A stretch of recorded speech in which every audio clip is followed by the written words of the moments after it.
केंद्रात काँग्रेस प्रणित युपीए सरकार असताना रामसेतू संबंधी वाद उफाळून आला होता. 2009 साली सर्वोच्च न्यायालयात सरकारने दाखल केलेल्या प्रतिज्ञापत्रात प्रभू रामचंद्रांचे अस्तित्वच नाकारण्यात आले होते. अखेरीस ते वादग्रस्त प्रतिज्ञापत्र सरकारने मागे घेतले.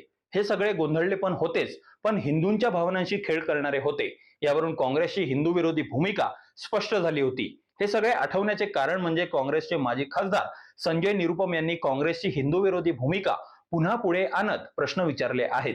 राहुल गांधींच्या आसपास असणाऱ्या डाव्यांचा श्रद्धेवर विश्वास नाही. एकट्या काँग्रेसने रामललांच्या अभिषेकाच्या निमंत्रणाला उत्तर म्हणून पत्र लिहून हा भाजपचा प्रचार असल्याचे म्हटले आहे. त्यांनी रामाचे अस्तित्व नाकारले असा आरोप निरुपम यांनी केला आहे. निरुपम यांनी पत्रात म्हटले आहे की काँग्रेसमध्ये वैचारिक संघर्ष सुरू आहे, त्यामुळे कार्यकर्त्यांमध्ये निराशा पसरली आहे.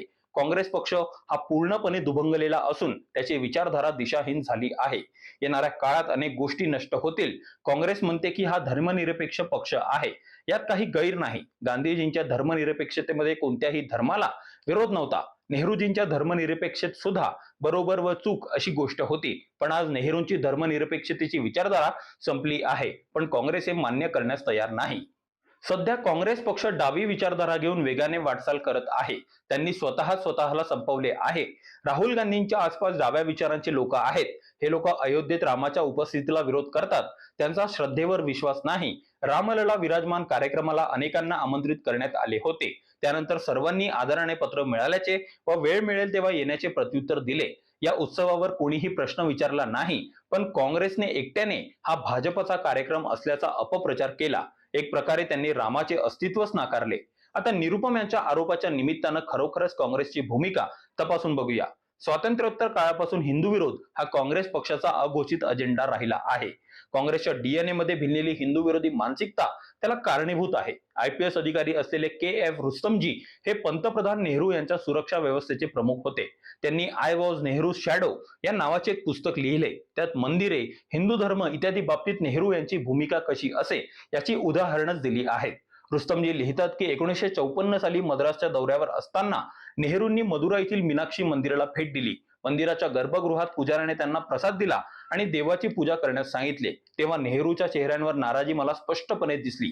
1954 साली फेब्रुवारीत मौनी अमावस्येला अलाहाबाद येथे कुंभमेळा होता.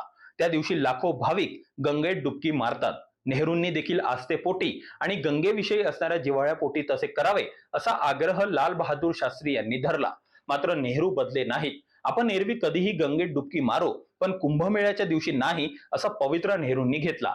सोमनाथ मंदिराच्या लोकार्पण सोहळ्याला राष्ट्रपती राजेंद्र प्रसाद उपस्थित राहिले. तेव्हा नेहरूंनी दर्शवलेली नापसंती सर्वश्रुत आहे. राजीव गांधी यांनी 1989च्या लोकसभा निवडणुकीच्या प्रचाराचे रणशिंग अयोध्या फैजाबाद येथून फुंकले आणि सेक्युलर वादाविषयी बोलण्याऐवजी रामराज्याचा उल्लेख केला. हिंदूंची मतं काँग्रेसला मिळावीत हा त्यामागील उद्देश होता. तेव्हा अयोध्येचा वापर मतपेढीसाठी करण्याचा काँग्रेसचा जरी मानस असला तरी राम जन्मभूमीकडे राष्ट्रीय अस्मितेचा विषय म्हणून काँग्रेसने कधीच पाहिले नाही. किंबहुना शिलान्यास करण्यास अनुमती देणे म्हणजे एक चूक होती असे काँग्रेस नेतृत्वाचे मन बनले होते. हेच मत आजही कायम आहे.